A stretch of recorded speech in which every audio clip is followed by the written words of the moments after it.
Operasi Kereta Gidam telah dilancarkan Israel dengan tujuan mengambil alih seluruh wilayah Gaza.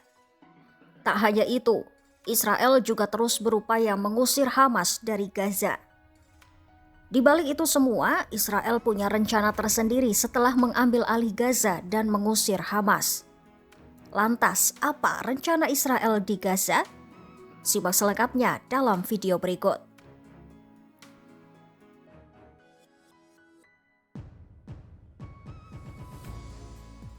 Perdana Menteri Israel Benjamin Netanyahu pada Senin 19 Mei 2025 menyatakan Israel akan mengambil alih kendali atas seluruh wilayah jalur Gaza.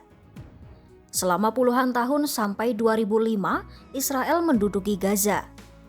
Di tengah Perang Gaza 2023, pemerintah serta warga Israel kembali menyatakan kehendak mereka untuk menduduki ulang wilayah Gaza. Sejak Minggu 18 Mei 2025, militer Israel kembali menyerang wilayah jalur Gaza Utara dan Selatan habis-habisan dengan operasi darat yang ekstensif.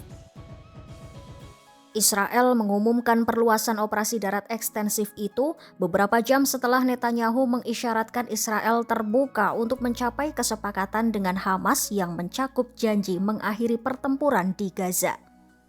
Namun, Israel tidak akan menghentikan serangannya jika Hamas tak kunjung membebaskan 23 sandera di Gaza yang diyakini masih hidup. כמו שהבטחנו, אנחנו פתחנו במערכה עצימה נגד החמאס, מרכבות גדעון, כוחות צה"ל פשוט נכנסים בכוח לתוך הרצועה, במטרה כפולה, הכרעת החמאס ושחרור חטופינו. שתי מטרות שמשולבות זו בזו, ואנחנו נשיג את שניהם.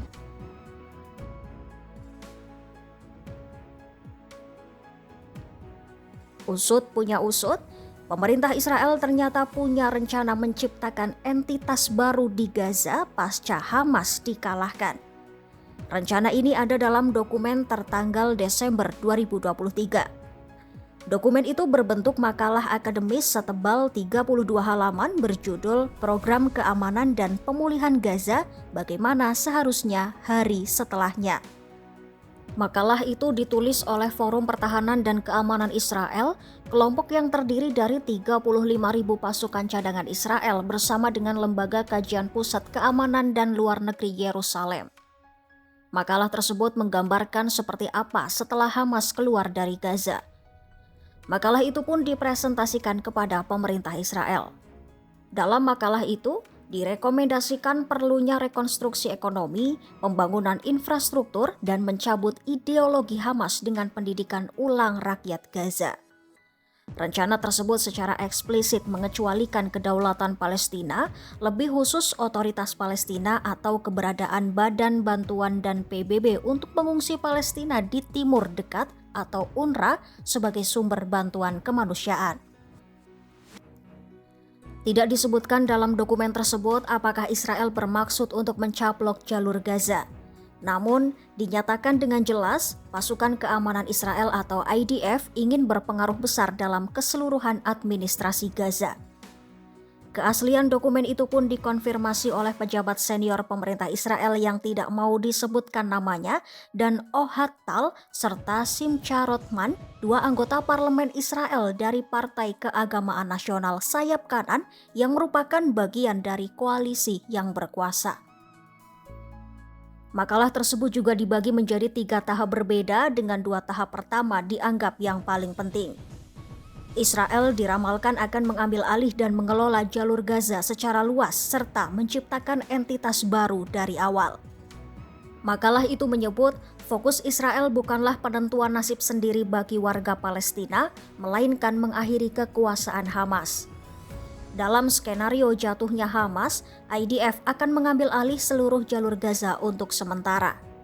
IDF akan bebas bergerak di darat sambil memperoleh kendali penuh atas perbatasan sepanjang 12 km antara Gaza dan Mesir, termasuk penyeberangan Rafah.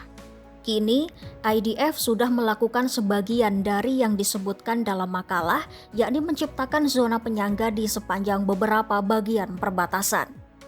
Ya, sejak awal April 2025, militer Israel telah menguasai sekitar setengah dari Gaza. Untuk memperluas zona penyangga, IDF secara sistematis menghancurkan semua infrastruktur hingga membuat sebagian wilayah tersebut tidak dapat dihuni.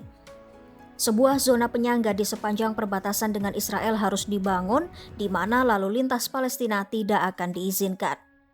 Pada tahap ini, makalah menyebutkan mungkin perlu untuk memberlakukan darurat militer.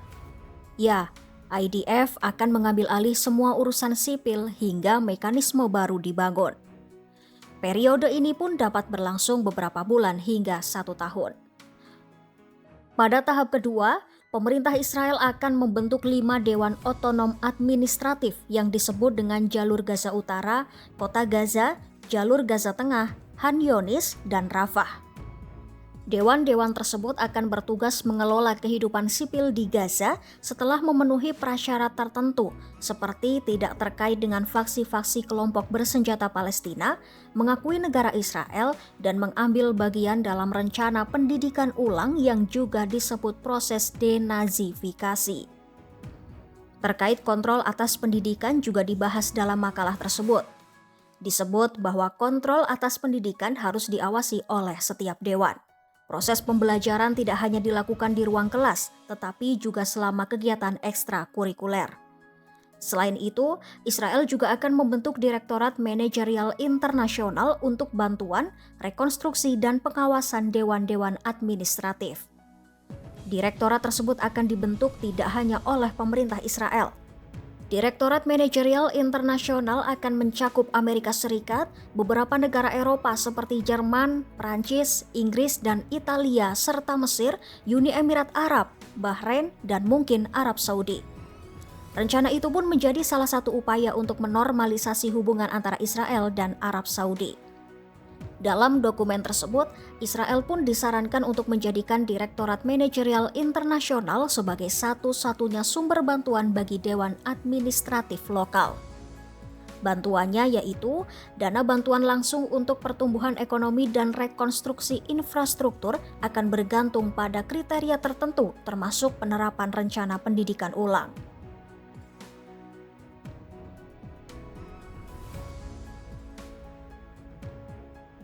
Seiring dengan operasi darat Israel itu, Israel juga membuka blokade bantuan kemanusiaan dengan alasan demi mencapai tujuan perang di Gaza. Israel berjanji akan melonggarkan blokade dan mengizinkan bantuan makanan masuk ke Gaza. Israel memang telah memblokade Gaza hampir 3 bulan. Akibatnya, komunitas internasional beramai-ramai memperingatkan bencana kelaparan di Gaza. Kabinet Israel pun akhirnya menyetujui bantuan makanan pokok masuk ke Gaza.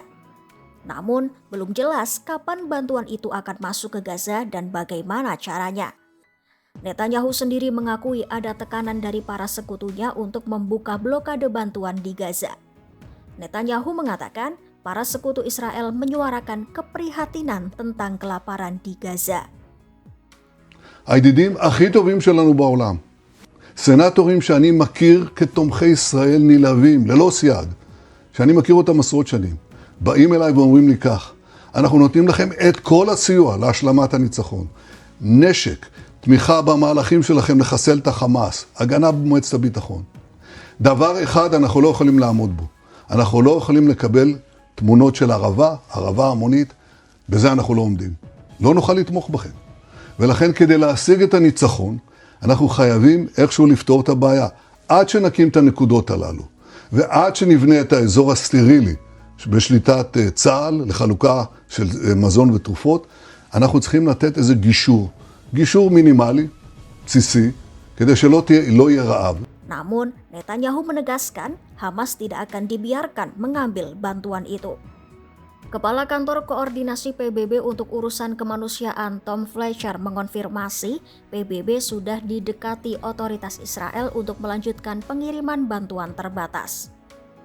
Israel ternyata tak semata-mata hanya ingin menumpas Hamas, namun Israel punya rencana yang lebih jauh terhadap wilayah jalur Gaza pasca Hamas dikalahkan.